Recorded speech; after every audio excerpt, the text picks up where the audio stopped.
When we have severe congestion and pollution issues in our cities, we mostly hear solutions like ban cars, stop registering fossil fuel vehicles, impose congestion tax, or entitlement fees on vehicles being bought or plying in the cities. How many of us have thought through where these solutions come from? Will banning things work? Maybe, but how do we tell? Hi, I am Sathya Sankaran, and in this episode of the OoruLabs podcast explainer series, we will explore three options that can be used to solve some of these negative externalities or the problems that we cause because of these private solutions.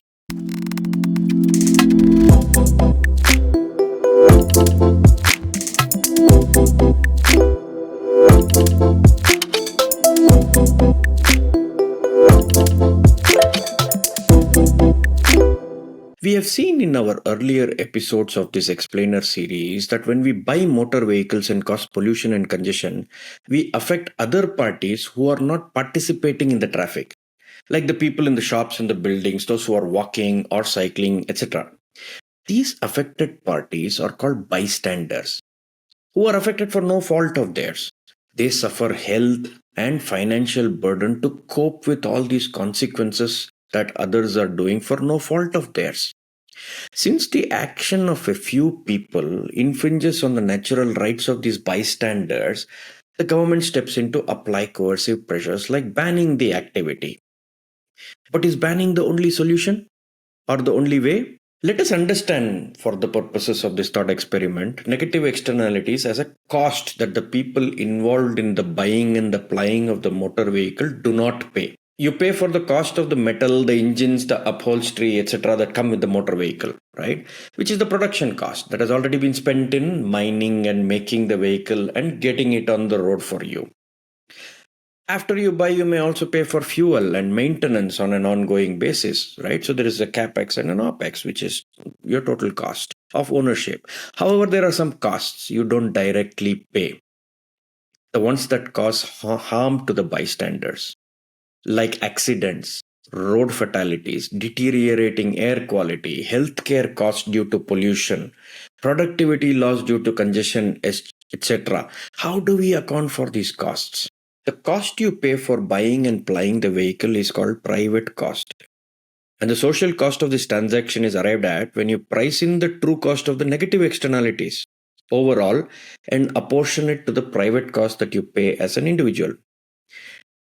This activity is called internalizing the external costs, adding it to your private cost.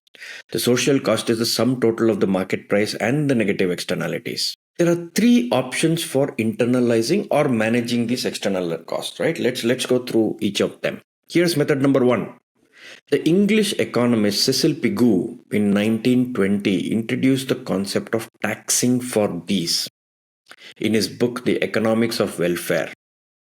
So the Pigovian tax is a tax on any market activity that generates negative externalities. That is the external costs incurred by these third parties, the bystanders that are not included in the market price.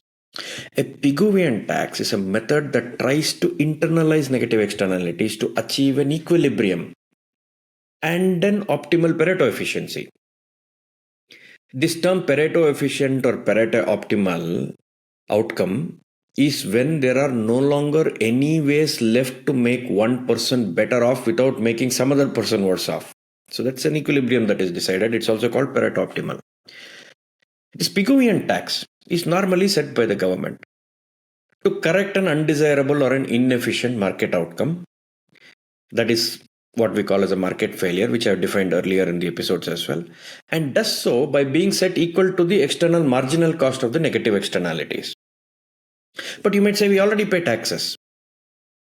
The road tax you pay, for instance, and the cess on petrol, etc. These are not costed properly to account for all the negative externalities we actually cause. They are just made up to be politically convenient and not shock you when you see them on your purchase receipt. There isn't today a scientific way to determine these costs and update them based on an increase or decrease of these externalities for a Pareto optimal outcome. It's quite complex. You have to look at all these parameters in a real life scenario. Hence, thinking that we are paying some taxes that and the government will take care of the negative externalities is the reason it is not being taken care of.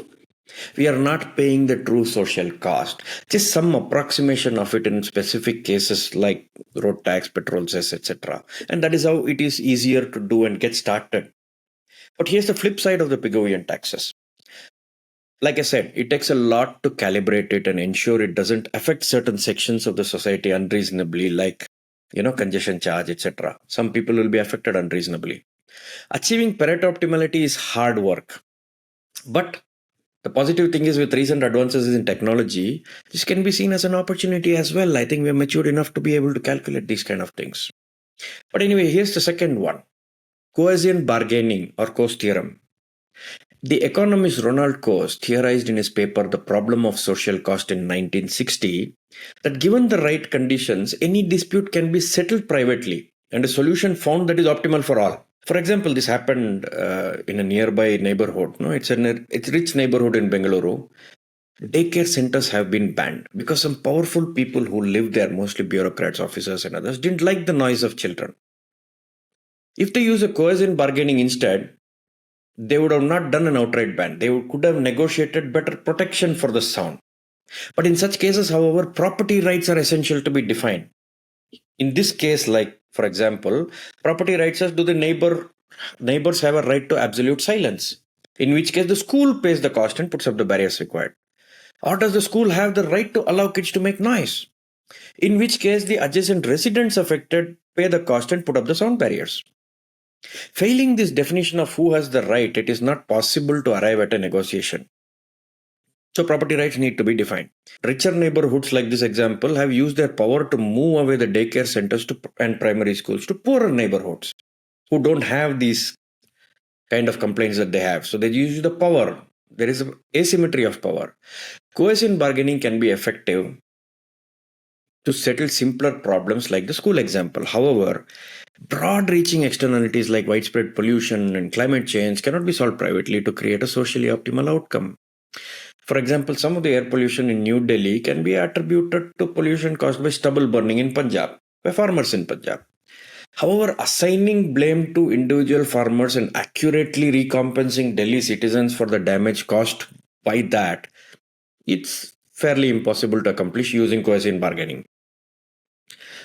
Also, like powerful forces in the private sector or powerful actors like the example I gave you in the school can more easily exploit the public good than individuals.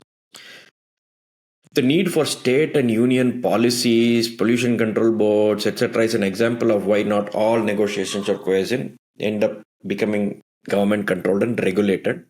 Even with government intervention and regulation, the socially optimal outcome is not always reached. Like you see in road tax, it's some kind of an approximation. It's not the true cost. However, entrepreneurs have found value in converting stubble into compressed biogas, pellets, etc. for replacing coal, right? Well, this is not a coercion bargaining. It leads me to the third method to solve for social cost: deploying private solutions which utilize the negative externality and convert it into a positive one.